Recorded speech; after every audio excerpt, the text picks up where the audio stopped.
Hey, what's up mga kabulkit? Kumusta kayo dyan? Kumusta ang inyong mga negosyong vulcanizing shop? Ikaw ba ay isang OFW at nag-iisip ka na ng negosyong pwedeng itayo? Kung oo, tama yung iniisip mo. Kasi mga kabulkit, para sa akin practical lang tong advice. Hindi habang buhay magiging OFW kayo o mamamasukan kayo abroad. Darating at darating ang panahon na uuwi kayo.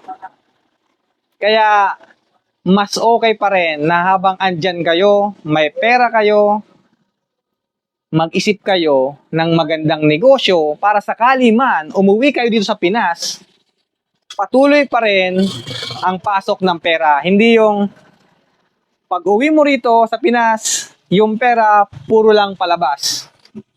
Walang mangyari nun. Kaya dapat mag-isip kayo ng negosyo pag-uwi nyo. O kaya naman, kung meron kayong anak, kapatid, o kamag-anak na may plano o may vision ng isang magandang negosyo, pwede kayong magsosyo. Pag-usapan yung maigi para, yun, sigurado may mapupuntahan na maganda yung partnership nyo sa pagnenegosyo. Bakit ko nga ba na-open itong topic na to tungkol sa OFW na dapat magnegosyo? Kasi mga kabulkit, kung nakikita nyo, meron ako ditong 1/2 impact wrench, merong Portan low profile hydraulic jack.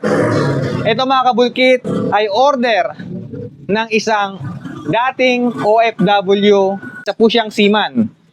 Shout out sa'yo, Sajid F. Ambito ng Poblasyon, Ibahay, Aklan.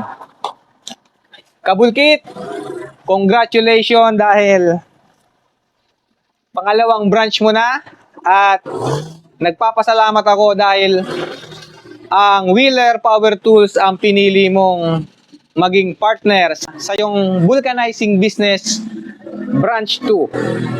Kaya mga kabulkit sa mga OFW dyan, i-PM nyo lang si Kabulkit Sajid.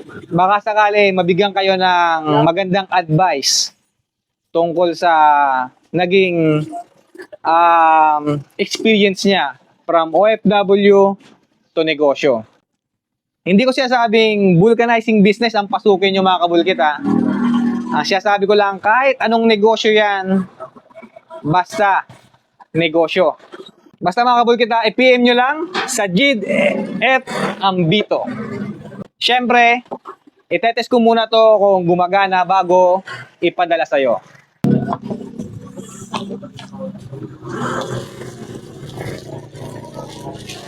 Ito yung 1/2 impact wrench. May lakas tong 850 Newton meter. Double hammer po ito. Kapatid Sajid, meron po tong 10 kasamang sakit. Extender, quick release connector, at syempre itong panglangis na to kapatid, wag na wag mo tong kalimutan. Sa bawat araw na gagamitin mo, 3 patak hanggang 5, okay na yon. Pero tandaan mo pneumatic oil ang ginagamit sa ating mga pneumatic tools.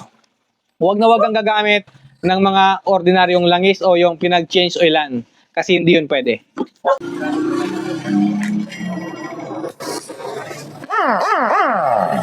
Ayan kapatid gumagana.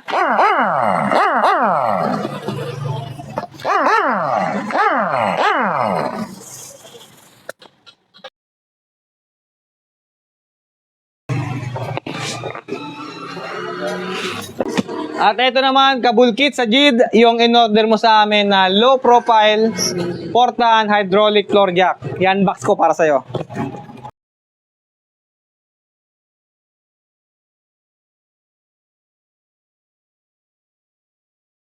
Kabulkit Sajid, eto, tetest ko na.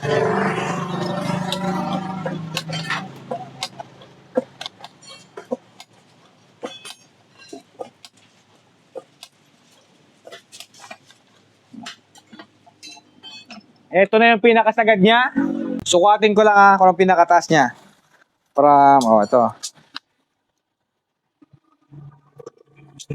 20 inches. Kaya Kung bibili kayo mga kabulkit, kahit hindi sa akin, piliin nyo yung double pump, Portan hydraulic floor jack. Kasi mga kabulkit, bukod sa mataas yung kanyang high clearance, mabilis lang tong i-pump. Binaba mo, hindi siya bigla-biglang babagsak. Ayan nyo. Tapos, ang bilis pang i-pump.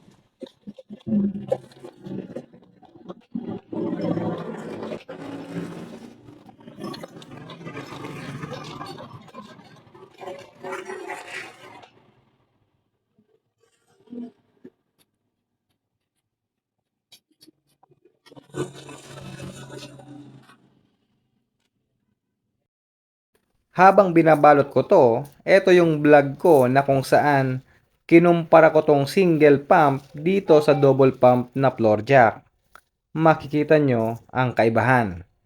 At eto na nga po mga kabulkit, pagkukumpara na natin. Yung nasa kaliwa, yung kulay green, ay yan yung aking lumang 3-ton hydraulic jack. At sabay nating ipapump. Yan, kung napapansin nyo, nauuna yung gray. Dahil yan po ay double pump. Samantalang yung green, yung luma ko ay single pump lang. Yan. O, di ba? Tayong-tayo. Yung gray ay parang 22 anyos lang. Samantalang yung green ay 50. Hirap na patayuin. Kaya, isa yan sa mga lamang nitong 3-ton double pump hydraulic jack. Ang isa pa pong kalamangan ng low profile jack na yan ay yan, no, yung nguso niya o yung dulo niya ay pa-flat o naka low profile nga po. Kaya dun sa mga sasakyan na naka lower din o masyadong mababa, lalo na pag na-flat, yung kulay green na jack ko, hindi mo yan basta-basta maisusuksok sa ilalim. Sasayad po yan. Di katulad nitong low profile na talagang kahit flat na yung yung gulong at nakatukod na yung sasakyan talaga, maisusuksok mo pa rin to kasi pa-flat yung kanyang dulo. Yan po ang isa sa mga lamang ng ating low profile jack. Ang brand po niyan ay Wheeler. Muli, kabulkit sa JID Ambito, kami po ay nagpapasalamat dahil tiniwalaan mo ang aming produkto. At ang inyong kabulkit ay mag-iiwan ng kung ayaw mong mahirapan, madumihan, mainitan o pagpawisan, hindi para sa iyo ang negosyong to.